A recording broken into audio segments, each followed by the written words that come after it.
Les amis, bonjour à tous. Aujourd'hui, on parle de testostérone, un sujet passionnant, aussi bien pour les hommes que pour les femmes. Donc si vous êtes une femme, vous êtes concerné aussi par la testostérone, donc restez bien pendant la vidéo, je suis sûr que vous allez apprendre 2-3 choses. Et pour les hommes, évidemment, inutile de le mentionner, la testostérone joue un rôle tellement primordial que c'est intéressant de connaître son fonctionnement. Si vous êtes nouveau sur cette chaîne, je m'appelle Nassim, je suis coach sportif. J'espère que la vidéo qui va suivre vous plaira. Si c'est le cas, n'hésitez pas à vous abonner et à activer la cloche. Et même si vous êtes déjà abonné d'ailleurs, jetez un coup d'œil si vous avez bien activé la cloche. Ce serait quand même dommage de rater les prochaines vidéos. Ok, la testostérone est une hormone androgène, présente surtout chez l'homme, mais aussi en faible quantité chez la femme. La testostérone a différentes fonctions. Dans la vie anténatale, c'est cette hormone qui donne l'aspect masculin au futur bébé. Et ensuite, pendant la puberté, elle permet la maturation des spermatozoïdes, le développement des caractères sexuels secondaires et le changement de la voix aussi. La testo agit bien sûr sur la libido et certaines fonctions cognitives. Les personnes qui ont un fort taux de testostérone ont tendance à avoir un fort esprit de compétition et une meilleure gestion des situations stressantes. De faibles niveaux de testostérone chez l'homme peuvent bien sûr impacter la libido et déclencher un syndrome métabolique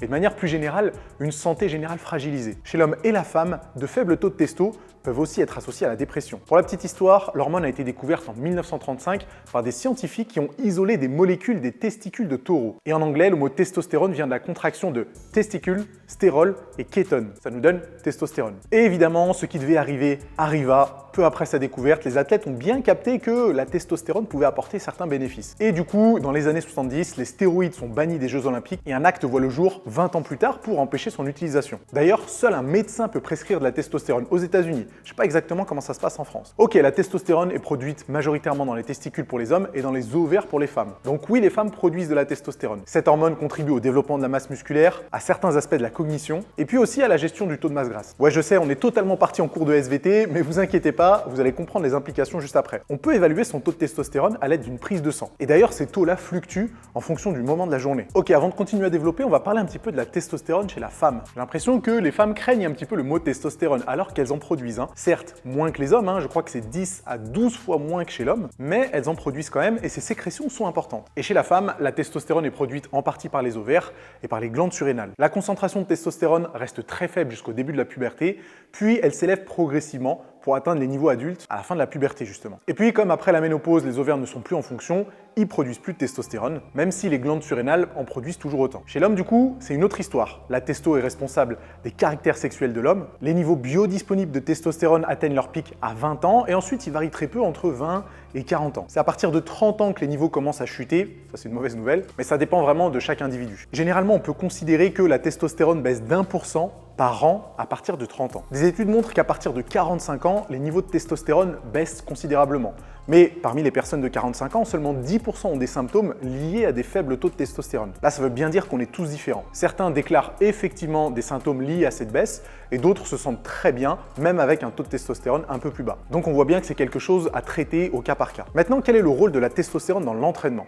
Des études ont montré que le surentraînement entraînait une hausse du niveau de cortisol, aussi appelée l'hormone du stress. Et comme le cortisol est un peu l'ennemi de la testostérone et accessoirement de la prise de muscle, c'est pas une très bonne nouvelle. En fait, trop d'exercice physique augmentera le cortisol et fera chuter la testostérone. Mais il y a d'autres choses qui peuvent faire chuter aussi la testostérone. C'est une alimentation trop riche en gras parce que ça peut faire monter les taux d'œstrogène. Bien évidemment, ça reste des recommandations théoriques. Au cas par cas, ça peut être un peu plus différent et certaines personnes peuvent assumer une quantité de travail, une quantité d'entraînement bien plus importante. Et du coup, on comprend que la testostérone est aussi corrélée avec le taux de masse grasse. Si on reprend la logique du schéma, un taux de masse grasse plus élevé augmentera le taux d'œstrogène et fera chuter celui de testostérone. Donc si vous n'êtes pas en surpoids et que votre taux de masse grasse se trouve dans la moyenne, alors vous aurez certainement un bon taux de testostérone. Et d'ailleurs, plus vous ferez de la musculation, plus vous développerez votre masse musculaire, plus vous aurez de chances d'optimiser votre taux de testostérone. Mais par contre, si vous devenez trop sec, si vous perdez trop de masse grasse, eh bien le taux de testostérone risque de chuter. À une époque, je préparais des compétitions de fitness et ça m'est arrivé de descendre à des taux de masse grasse assez bas. Jamais très très bas, mais assez bas. J'aurais beaucoup aimé à l'époque faire une prise de sang pour voir comment mon taux de testostérone avait évolué. Parce que évidemment, je ressentais les symptômes que beaucoup de personnes ayant fait des pertes de gras assez drastiques ont ressenti également. Fatigue extrême, un peu de déprime, l'appétit qui part dans tous les sens, il pouvait y avoir des pertes d'appétit comme des envies de sucre et de gras assez impulsives. Et peut-être que tout ça était justement lié à la baisse du taux de testostérone pendant une perte de gras assez sévère. Ce qui est sûr en tout cas, c'est que mon taux de testostérone n'a jamais été aussi bas que celui de Chris Elkins, un bodybuilder naturel. Sur son profil Insta, il avait publié les résultats d'une prise de sang après une phase de sèche. La moyenne se situe généralement entre 270 et 1100 nanogrammes par décilitre de sang et lui était à 43. Dans son post Insta, il explique qu'il s'est jamais senti aussi mal final de toute sa vie, et on peut le comprendre. Par contre, effectivement, il avait développé une très bonne masse musculaire et était descendu très bas en taux de masse grasse. Au contraire, quand un homme a un taux de masse grasse élevé ou carrément qu'il est obèse, le taux de testostérone baisse et celui d'œstrogène grimpe. Il peut se produire ce qu'on appelle l'hypogonadisme. Concrètement, c'est à cause d'une chute de la synthèse des hormones sexuelles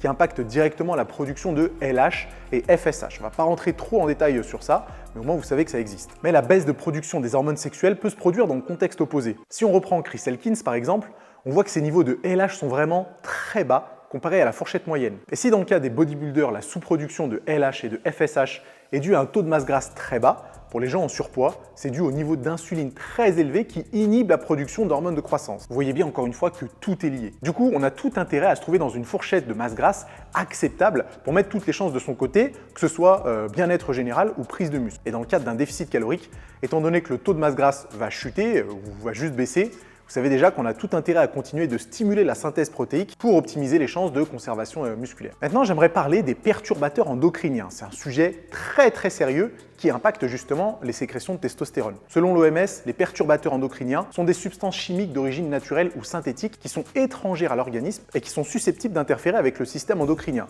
c'est-à-dire des cellules et organes impliqués dans la production des hormones et leur action sur les cellules. Les perturbateurs endocriniens dérèglent le fonctionnement hormonal des organismes vivants et ont du coup un effet très néfaste sur l'environnement déjà, mais aussi sur notre santé. Le problème, c'est qu'ils sont partout et c'est très complexe dans le monde actuel de leur échapper. Ceci dit, on peut essayer de limiter notre exposition. Regardez ce que le ministère de la Santé nous dit ensuite. Les principales sources d'exposition aux perturbateurs endocriniens sont les suivantes. Le premier, c'est évidemment l'alimentation. Donc si vous consommez des denrées alimentaires qui sont contaminées par des substances présentes dans les emballages plastiques ou par certains pesticides, ou même la présence possible de résidus de médicaments, forcément vous serez exposé à ces perturbateurs endocriniens. Il y a aussi la qualité de l'air, avec la pollution qui nous entoure. Mais il y a aussi l'utilisation de certains produits cosmétiques ou même de certains vêtements. En clair, on est un peu foutu. Si je vous dis bisphénol, normalement ça devrait vous dire quelque chose. C'est l'un des perturbateurs endocriniens les plus connus. Il était utilisé à l'époque pour la fabrication de plastique parce que apparemment il absorbait moins les odeurs que d'autres types de plastique. Mais au fil des années, on s'est rendu compte qu'il interférait avec les récepteurs d'œstrogène et qu'il avait plein d'effets négatifs sur la santé de l'homme. C'est pour ça d'ailleurs qu'il a été interdit. Un autre perturbateur endocrinien que vous connaissez sûrement, c'est le phtalate. Et pour la faire simple, c'est un produit chimique qui est présent dans le plastique. Et bien pareil, des études ont montré qu'il interférait avec la production de testostérone. Faut pas non plus noircir tout le tableau. Les dégâts vont dépendre de la longueur de l'exposition et dans tous les cas, ça reste toujours une bonne idée de trouver des alternatives au plastique. Donc quand vous préparez vos repas et que vous avez envie de les mettre dans des récipients en plastique pour ensuite les réchauffer au micro-ondes, pas une très bonne idée. Préférez des boîtes en verre par exemple, qui limitera votre exposition à du plastique chauffé. Ok, parlons quand même de testo et de musculation, parce que c'est aussi ça qui nous intéresse. On a vu que l'entraînement muscu augmente les taux d'hormones anabolisantes, pas juste la testostérone. Il y a plein d'études qui ont montré que les taux de testo étaient plus hauts et les gains musculaires plus importants après avoir travaillé certains groupes musculaires. Donc déjà, ça c'est une bonne nouvelle pour nous pratiquants de musculation. D'ailleurs, on pourrait croire que les gros exercices polyarticulaires comme le squat auraient un potentiel anabolisant plus grand que les exercices d'isolation comme du curl biceps ou des élévations latérales. Et plusieurs études ont montré que les niveaux de testostérone augmentaient de manière similaire après un entraînement en poids libre ou sur des machines guidées. Donc, on n'est pas encore sûr de ça. Une étude parue dans le Journal of Strength and Conditioning en 2020 a mis en évidence le fait qu'il n'y avait pas de différence significative en termes d'hypertrophie. Donc vous obligez pas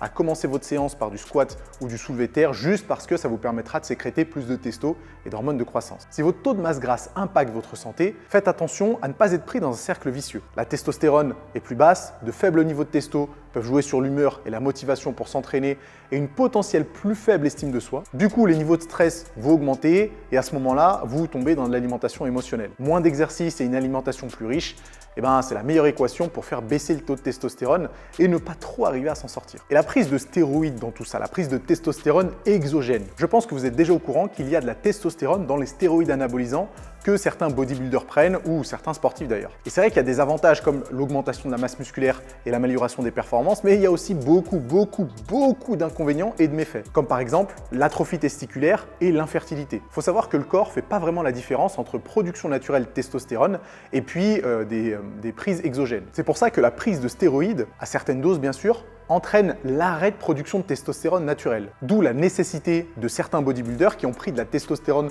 pendant très longtemps de passer par ce qu'on appelle la TRT. Ça veut dire Testosterone Replacement Therapy. Ils sont obligés de venir apporter de la testostérone en injection parce que ils ont un peu ruiné leur production avec l'abus de stéroïdes anabolisants pendant leur carrière de sportif. En parlant de cas extrêmes, je ne sais pas si vous connaissez le bodybuilder Dallas McCarver, qui est mort il y a quelques années maintenant. J'ai retrouvé le bilan de son autopsie et du rapport toxicologique et franchement, ça fait pas marrer. Son taux de testostérone était à 550 nanogrammes par millilitre de sang, alors que la moyenne pour un homme, c'est plutôt entre 270 et 1070 nanogrammes par décilitre de sang.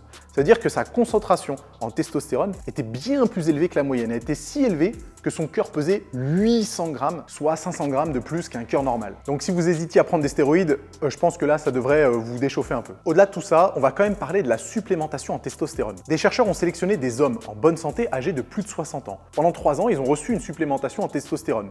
Le but était de voir l'effet de la testostérone sur la masse musculaire, la puissance et la fatigabilité. Un groupe a reçu un placebo et l'autre une réelle dose de testostérone. En bleu, vous avez le groupe qui a reçu de la testostérone et en noir, le groupe qui a reçu un placebo. Et là, on voit qu'il y a un bel écart type entre les deux groupes, surtout après 6 mois d'entraînement. Par contre, on voit bien qu'au fil des mois, la puissance tend à diminuer un peu, même si le groupe supplémenté en testostérone reste au-dessus. Et il y a plusieurs hypothèses possibles au déclin progressif. Soit c'est l'âge qui a eu raison d'eux au fil des années, donc ça c'est pas cool, soit le corps a arrêté de produire de la testostérone parce qu'ils en ont reçu de manière exogène. Soit il y a eu des mesures qui étaient pas faites forcément de la même façon. Je viens de parler d'une supplémentation en testostérone, mais je parlais bien d'injection de testostérone dans l'étude précédente. Parce qu'il existe des compléments alimentaires qui prétendent pouvoir augmenter le taux de testostérone naturellement. Peut-être que vous avez déjà entendu parler du turkstérone ou de la turkstérone, je ne sais pas si c'est féminin ou masculin. L'année dernière, il y a eu une espèce de grosse hype sur le turkstérone aux États-Unis et c'est ce qu'on appelle un ecdystéroïde, c'est-à-dire que c'était un stéroïde produit soit par les insectes, soit par les plantes. Sa structure moléculaire est quasiment identique à celle de la testostérone et du coup, des études ont été menées pour mesurer son impact